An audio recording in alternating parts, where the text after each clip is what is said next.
साधी सुधी भिकार नाही, कारण मला पाहिलं बरं का आपल्या देशाचे पंतप्रधान मोदी साहेब आले. मोदी साहेब मला पाहायला आले आणि माझ्याकडे पाहिल्या मोदी साहेब मला म्हटले, मित्रांनो, मेरे प्यारे भारतवासियों, भाई और बहनों, मैं इस औरत से शादी करना चाहता हूँ, मैं इस औरत से ब्याह करना चाहता हूँ. मेरे 125 करोड़ देशवासियों, जब से मैंने इस औरत को देखा है, मेरे दिल में कमल का फूल खिल गया है. मेरे दोस्त, कमल का फूल खिल गया है.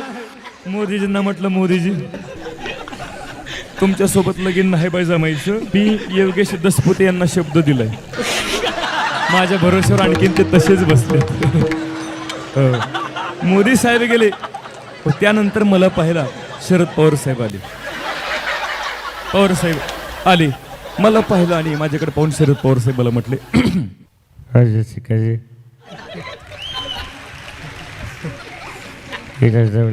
सर्व कार्यकर्ते तसेच समस्त वालेगावकर राहील हे सर्वांना सांगू इच्छितो की प्रत्येक यशस्वी पुरुषाच्या पाठीमागे एका बाईचा हात असतो, परंतु काही बहादराच्या पाठीमागे 2 बायाचा हात असतो. काही आईचा हात असावा असे असं काही सांगतो आणि माझ्या 2 शब्द संपवतो. जय जय महाराष्ट्र. पवार साहेब गेले, त्यानंतर मला पाहिला दादा कोंडकी आली. दादा कोंडकी कोणाकोणाला माहिती, तंगड वर करा, आपला हात वर करा. दादा कोंडके आले आणि एकटीने आले, त्यांच्या मावशीला घेऊन आले मला पाहायला. मला पाहिल्या दादा कोंडके त्यांच्या मावशीला म्हणतात, ए मावळे, ए मावळे मावळे मावळे, अगं आपल्या मावळे म्हणजे काय चिकनी भेगडी मारे. ए मावळे, मला त्या बैल हो लगीन करायला लगीन.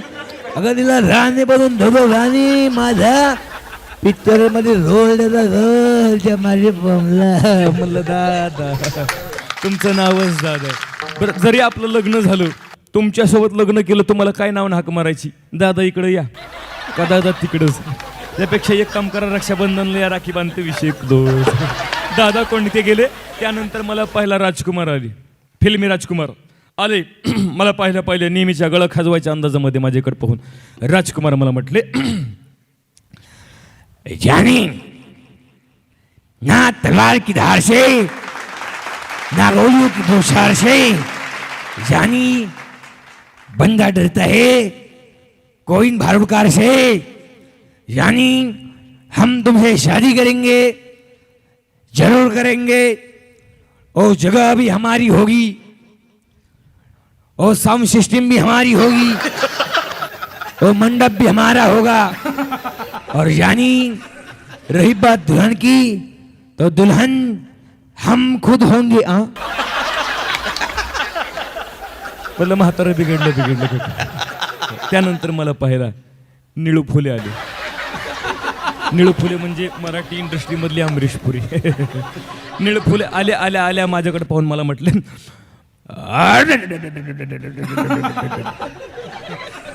बाई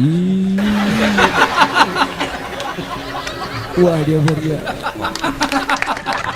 म्हटलं मुर्दा भाड्याच्या घरात राहून मला वाड्यावर बोलू, तोंडावर नाही म्हणून टाकलं मी. त्याच्यानंतर शेवटी मला पाहायला नाना पाटेकर आले. माझ्याकडे पाहिलं, त्यांच्या अंगात क्रांतीवीरचं भूत घुसलं. माझ्याकडे पाहून मला म्हटले,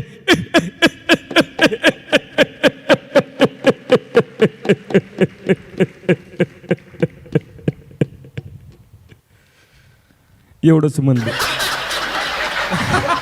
म्हटलं ना तुमच्यासोबत लगीन ना.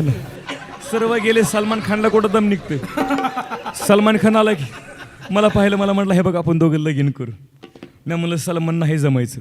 माझ्या आईनं सांगितलंय कुठं बी हिंड पण कोणाला होय म्हणू नको. तो म्हटला, हे बघ मला फक्त तुझ्याशीच लग्न करायचं. मी म्हणलं सलमान नाही जमायचं. तो म्हटला का नाही जमायचं? मी म्हणलं अरे सलमान जरा तुझ्या वयाचा विचार कर, तू माझ्या आजीला पाहायला आलतास.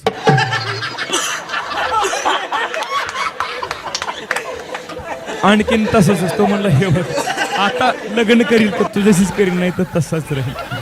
मी म्हणलं तसाच राहा, आणखीन तसाच आहे. पण तुम्ही काळजी करू नका, तुम्हाला नाही नाराज करायची. तेजस तुम्हाला नाही नाराज करायची. जाताना तुमच्यासोबत थोडं का होईना लग्न करून जाते. कच्छ मच्छीवरा नरसिंह रूपिणी, भक्ता लागी स्तंभ फोडोणी आणि भक्ता लागी अवतरुणी, करकटी उभी राहिली सेमा. बुरगुंड होईल तुला, बुरगुंड होईल, ए तुला बी होईल, मला बी होईल, याला बी होईल, त्याला बी होईल, तुला बी होईल, मला बी होईल, मला बी होईल, तुला बी होईल, हा तुला बी होईल, मला बी होईल, याला बी होईल, त्याला बी होईल, तुला बी होईल, मला बी होईल, हिला बी होईल, तिला बी होईल. वाडगे माय. दादांनो, बुरगुंड बुरगुंड म्हणजे काय होय ऐका. बुरगुंड या शब्दाचा अर्थ शाब्दिक घेतला तर महाराज म्हणतात बुरगुंड या शब्दाचा अर्थ होतो तुला मुलगा होईल किंवा मुलगी होईल. परंतु बुरगुंड या शब्दाचा अर्थ संत वाङ्मयामध्ये काय होतो, संत साहित्यामध्ये काय होतो, महाराज म्हणतात बुरगुंड या शब्दाचा अर्थ मुलगा नाही होत. मग मुलगा जर असता तर महाराज म्हणतात या ठिकाणी सर्वांना बसलेल्या सर्वच रसिकांना महाराज म्हणतात बुरगुंड होईल. कोणाकोणाला होईल, लहान लेकरला होईल. मला सांगा लहान लेकरला बुरगुंड होईल काय? महाराज म्हणतात होईल. कोणाकोणाला, माणसाला होईल. माणसाला बुरगुंड होईल कसा, गाड्याला बुरगुंड होईल का? नाही. महाराज म्हणतात होईल. आणखीन कोणाला महाराज म्हणतात म्हाताऱ्या म्हातारीला सर्वांना बुरगुंडा होईल.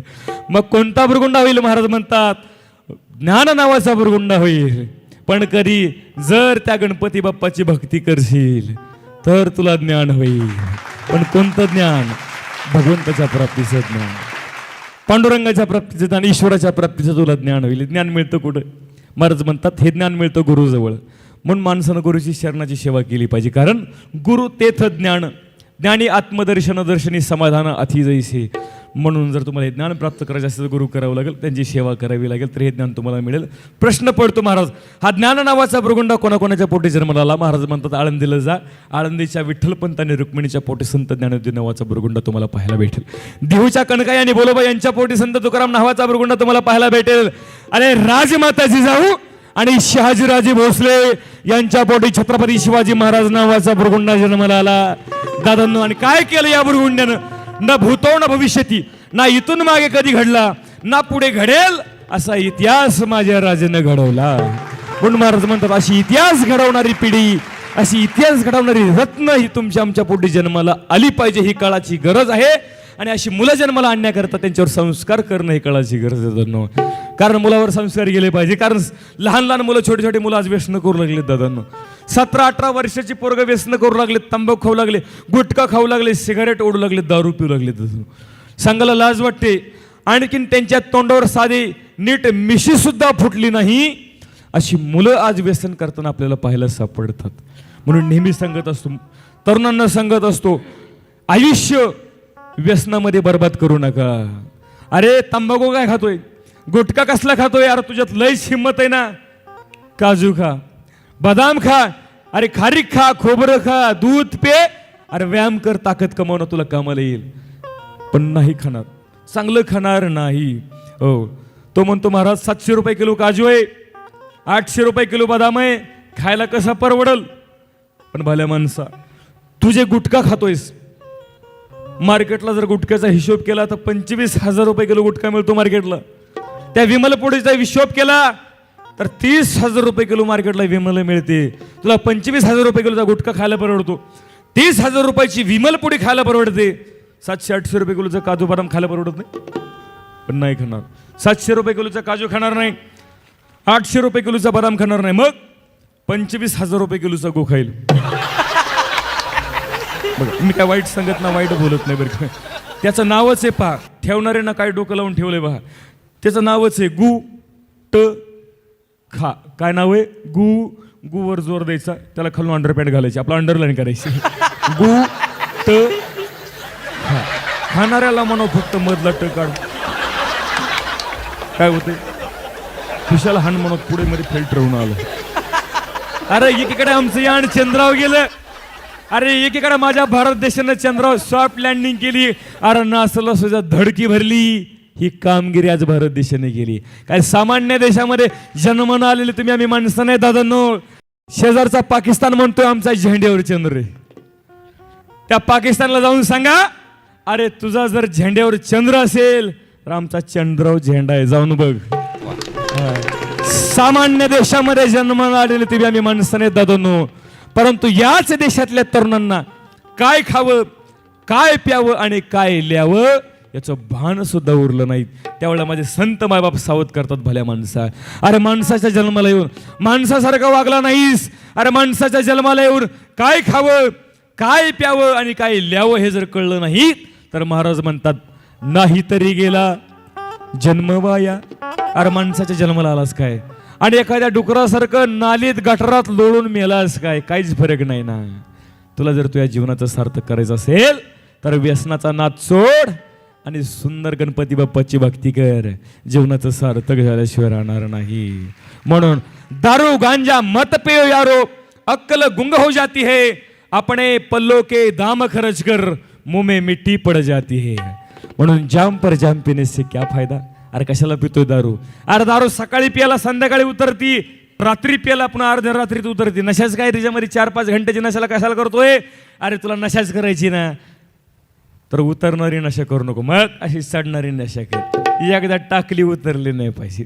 जी नशा केली माझ्या ज्ञानोबरायनं, जी नशा केली माझ्या तुकोबरायनं, अरे जी नशा केली माझ्या छत्रपती शिवाजी राजानं, जी नशा केली माझ्या धर्मवीर संभाजी राजानं, अरे प्राण गेला पण धर्म सोडला नाही दादून, याला नशा म्हणायचं.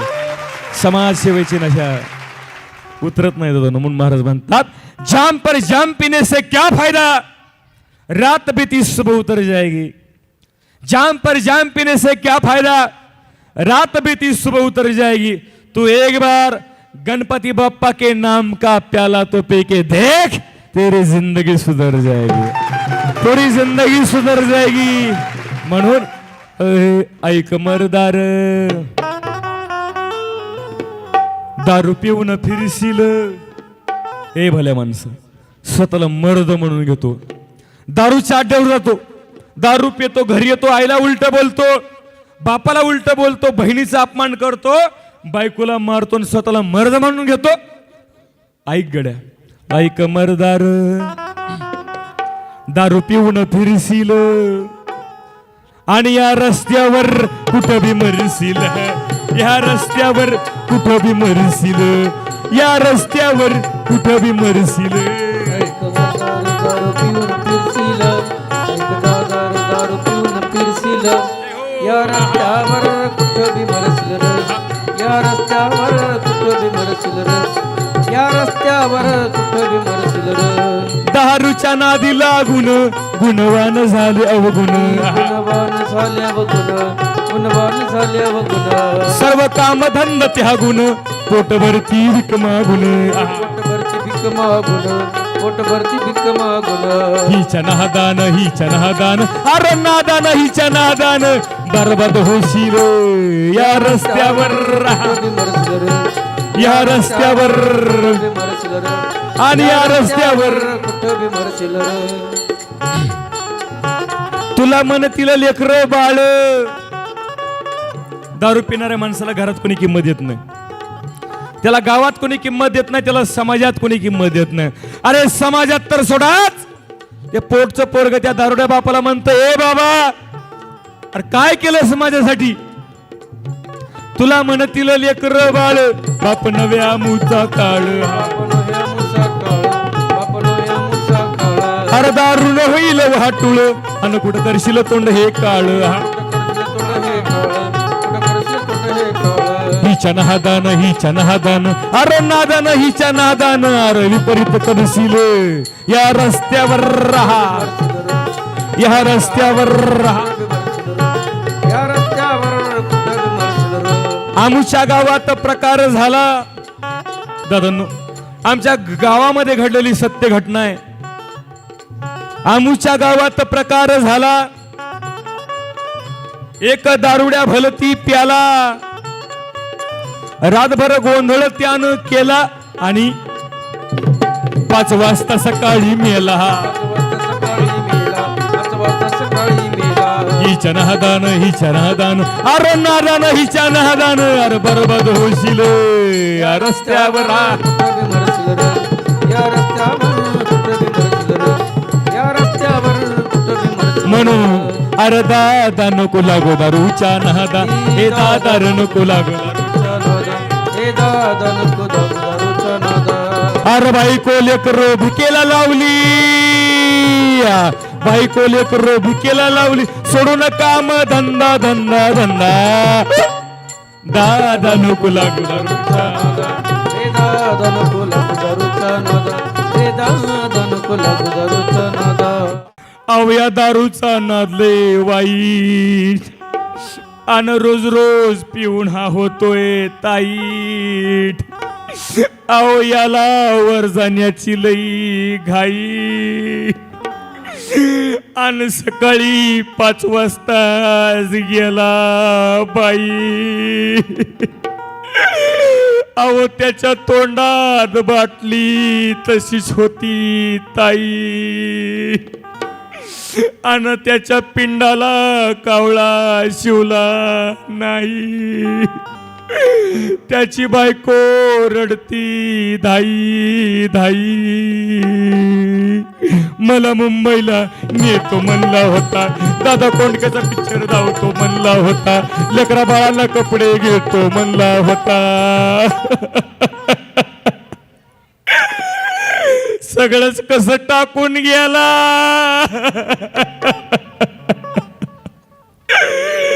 आणि कसा विसरून गेला वादा अहो कसा विसरून गेला वादा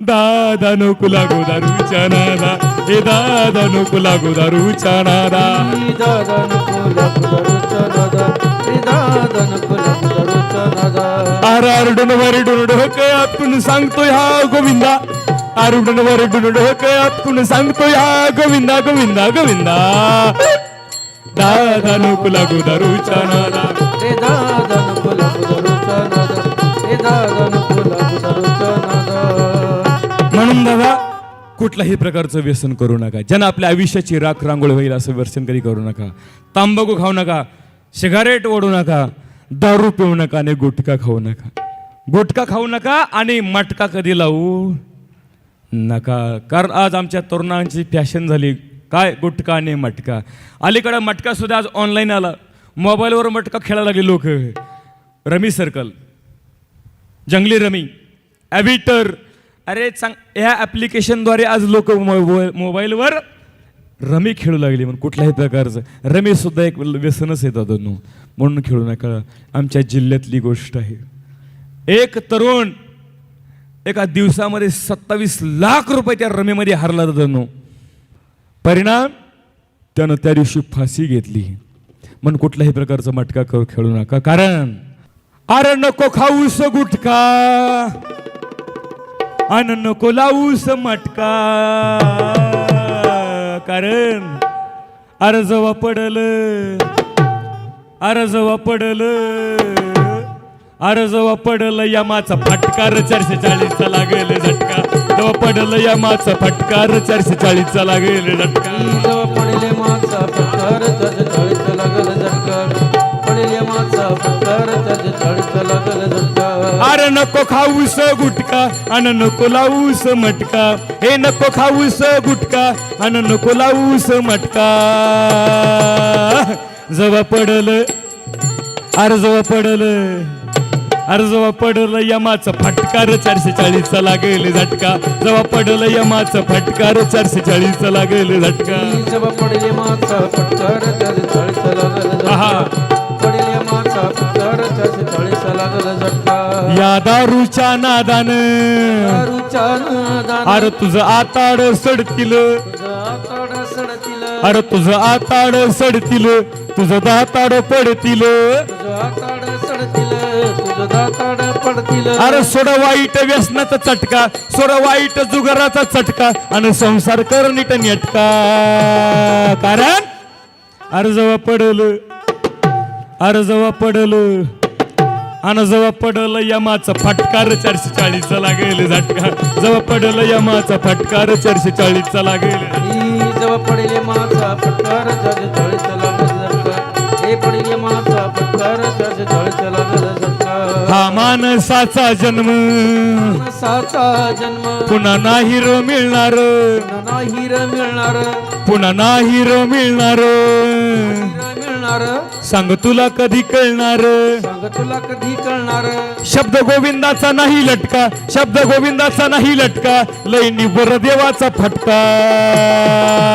कारण त्या यमाजी पाटलाची काठी दादांनो, त्या यमाजी पाटलाची काठी अशी बसते ना, तिचा आवाज होत नाही.